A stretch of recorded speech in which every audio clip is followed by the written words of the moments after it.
My name's Anabela and I am the Placements Manager at Nexus Fostering.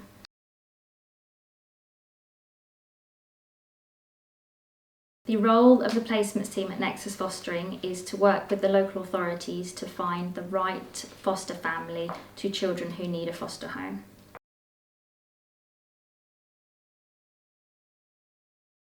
The assessment process for foster carers is important because it allows us to find out as much information as possible to learn about the carers' life experiences as well as their skills, so that we can be best informed to ensure that we can match the right children for that child and also for that foster family.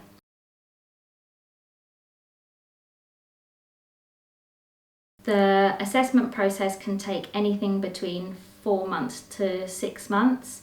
It can vary, it's dependent on many different factors, but the average would be between 4 and 6 months.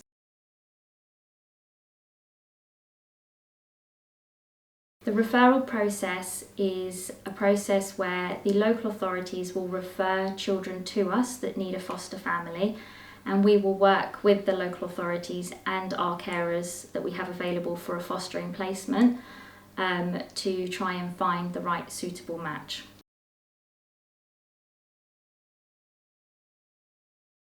Throughout the process, we work closely with the local authorities and also with the fostering families available, as well as the supervising social worker. So we do that by finding out as much information as we can about the child that needs a foster home, also talking to the foster families available and the supervising social worker to work out whether the needs for that child can be met with the foster family available.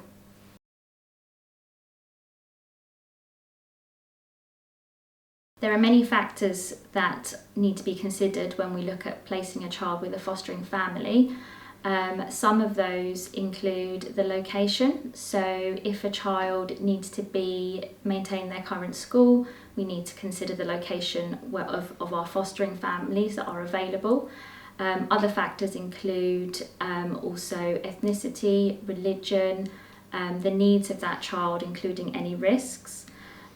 Alongside that, we also look at the fostering family's needs. So if they've got birth children, maybe grandchildren or pets, and we look at all of that and consider many factors such as those, to see whether we can find the right family for a child.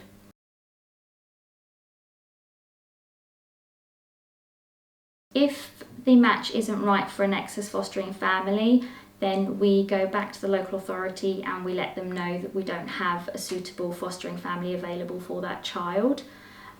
It sometimes happens that fostering families become available at a later date that might be suitable, and if that child is still in need of a fostering home, then we will start conversations with the local authority about that child again.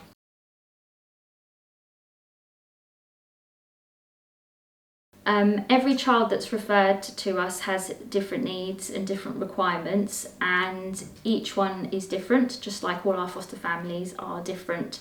So we will look at that individual child and look at our foster carers available for a fostering placement and work together to see whether there's a suitable match there.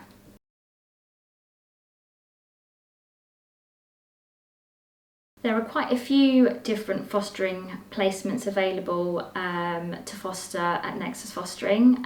Some of those are parent and child. That could be a parent who is under 18 and their child, or it could also be a parent over 18 and their child. It sometimes can be both parents and their child as well. The other placement type where there is a lot of demand for is for therapeutic placements. So we have 2 different types of therapeutic placements known as Care Plus and Nexus 360. So they are the 2 main ones that there are more of a demand for, but the other ones are also siblings, so fostering siblings, so having fostering families that can take more than 2 or 3 children to keep siblings together. as well as children with complex needs, so complex medical needs.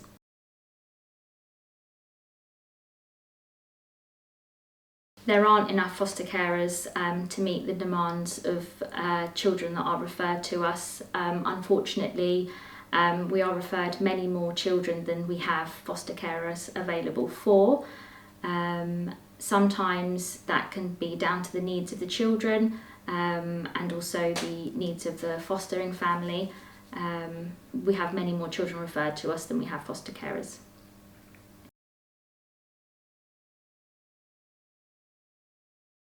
So at Nexus Fostering, you need to be over the age of 21 to foster.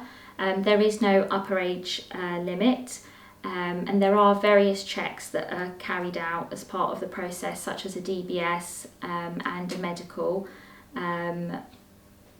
But ultimately, if you're over 21 and you've got a spare bedroom, that's the starting point.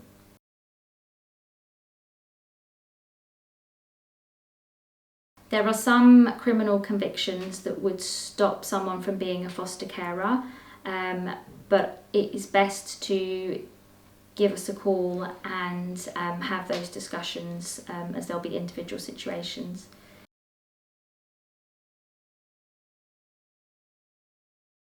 The things we look for in a foster carer are people who have understanding, are resilient, compassionate, and have an open mind.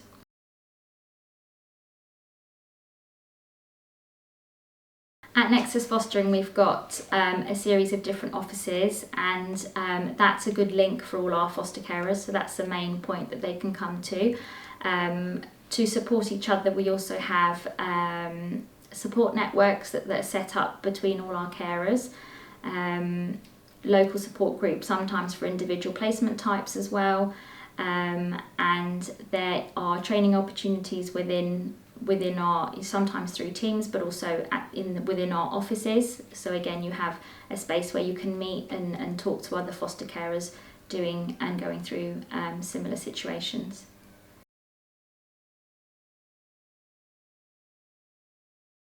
If someone was thinking about fostering, I would say to do your research, read the fostering providers' Ofsted inspection reports, look at how long the provider has been established for, speak to them, give them a call, speak to them and get a feel for it, and ask the questions that you feel you want to understand and know a bit more about.